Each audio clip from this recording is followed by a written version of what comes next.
Have you ever opened a bottle of wine and it just tastes like a specific place? You know, like sunshine on a hill or maybe a stony beach right after it rains? Well, today we're going to find out exactly why that is. We're digging deep, literally, into the soul of wine to see how the ground beneath the vines ends up shaping everything about what's in your glass. Let's jump right in. So here's a classic wine puzzle, one you've probably run into yourself. You've got two bottles of Pinot Noir, same grape, grown in vineyards that are practically neighbors. But one tastes light and earthy, and the other is super rich and fruity. They're worlds apart. So what gives? What's the secret ingredient? Well, this quote just nails it, doesn't it? The answer isn't in the sky or even in the grape itself. It lies in something we almost never see, the soil. It's this invisible foundation that creates pretty much everything we end up tasting. It's not just about what grows, but where it grows. Okay, so to really get our heads around this whole connection between a place and its taste, there's one single, really powerful concept we need to explore. It's a French word you've probably heard thrown around, and honestly, it's at the very heart of what makes wine so endlessly fascinating.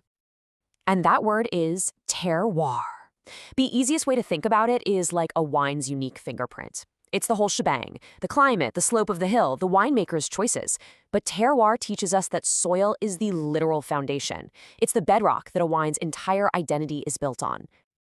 So, what's actually in this super important soil? Let's get our hands dirty, so to speak, and do a quick dive into the anatomy of vineyard soil. We're going to see what's really happening down there beneath the surface. You know, healthy vineyard soil isn't just dirt. It's a whole living ecosystem.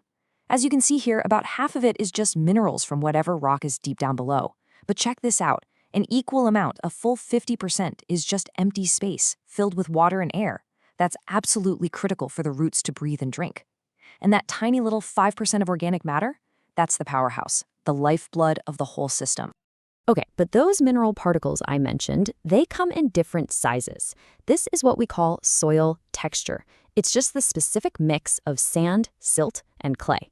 And believe me, this ratio is a total game changer because it completely dictates how the soil deals with water, which is, kind of important for a vine. So let's compare the two big extremes here. On one hand, you have sandy soils. The particles are big, so it's kind of like a sieve. Water just drains right through. This tends to create really elegant, aromatic wines. On the flip side, you've got clay soils. The particles are tiny, so they act like a sponge, holding on to water and nutrients. This produces these huge, powerful, structured wines. See? Totally different results. Right, so we've got the basic science down, but how does all this sand, clay, minerals actually translate into what we smell and taste in the glass? That's the big question, right? Let's connect the dots and follow that journey all the way from the soil to the sip. Okay, get ready for one of the coolest, most counterintuitive ideas in winemaking, the struggle principle. You'd think a happy vine with tons of water and food would make the best wine, right? Nope. Turns out when a vine has to struggle a bit in poor soil, when it has to work really hard and dig deep for water, it stops wasting energy on leaves and pours everything into its grapes. You get smaller berries, sure, but they are absolutely packed with concentrated flavor. So you can really see the chain reaction here. It's a clear three-step path. Step 1, the soil type determines how much or how little water the vine gets. Step 2, this access to water creates that struggle, which completely changes how the grapes develop.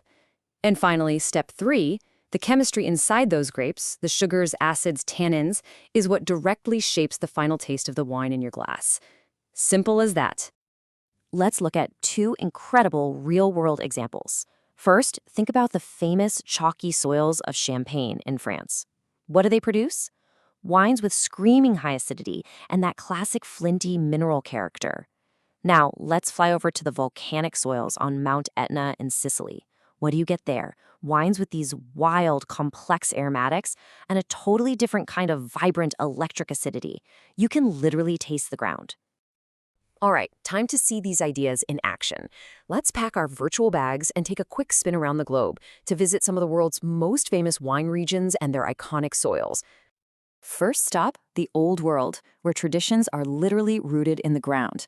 In Bordeaux's left bank, you'll find deep gravel soils that drain beautifully, which is perfect for making those powerful Cabernet Sauvignons that can age for decades. Then pop over to Burgundy. It's all about limestone and marl, basically a clay limestone mix, the perfect stage for the delicate, complex magic of Pinot Noir. And you can't forget Portugal's Douro Valley, where the vines grow in shattered rock called schist, forcing them to dig deep and create those incredibly intense grapes for port wine. The New World is just as diverse and exciting. Take California's Napa Valley. It's a patchwork of different soils, a lot of them volcanic or alluvial, which is just fertile stuff left by ancient rivers. That's the source of those big, powerful Cabernets. Head down under to Australia's Coonawarra region, and you'll find the famous Terroir, a bright red clay over limestone that makes for some truly iconic, structured Cabernet. And of course, there's Mendoza, Argentina, where the high-altitude alluvial soils right at the foot of the Andes give us those rich, plush Malbecs we all love.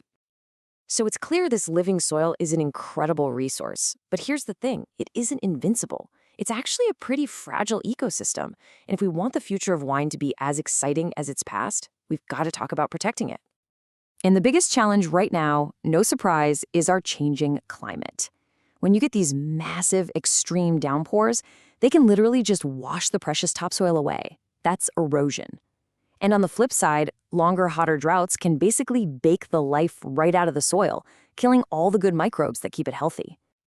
But here's the good news. Winemakers are fighting back. All over the world, they're using smart, sustainable practices to protect their most important asset. They're planting cover crops between the vine rows to hold the soil in place, using compost to rebuild organic matter, and being super responsible with water. It's all about giving back to the land that gives us so much. And that really brings us full circle. I love this idea that the grape variety is just the messenger, but the soil is the message. So next time you pour a glass of wine, take a second and really think about it. Ask yourself, am I tasting a grape or am I tasting a place? Thanks so much for joining me.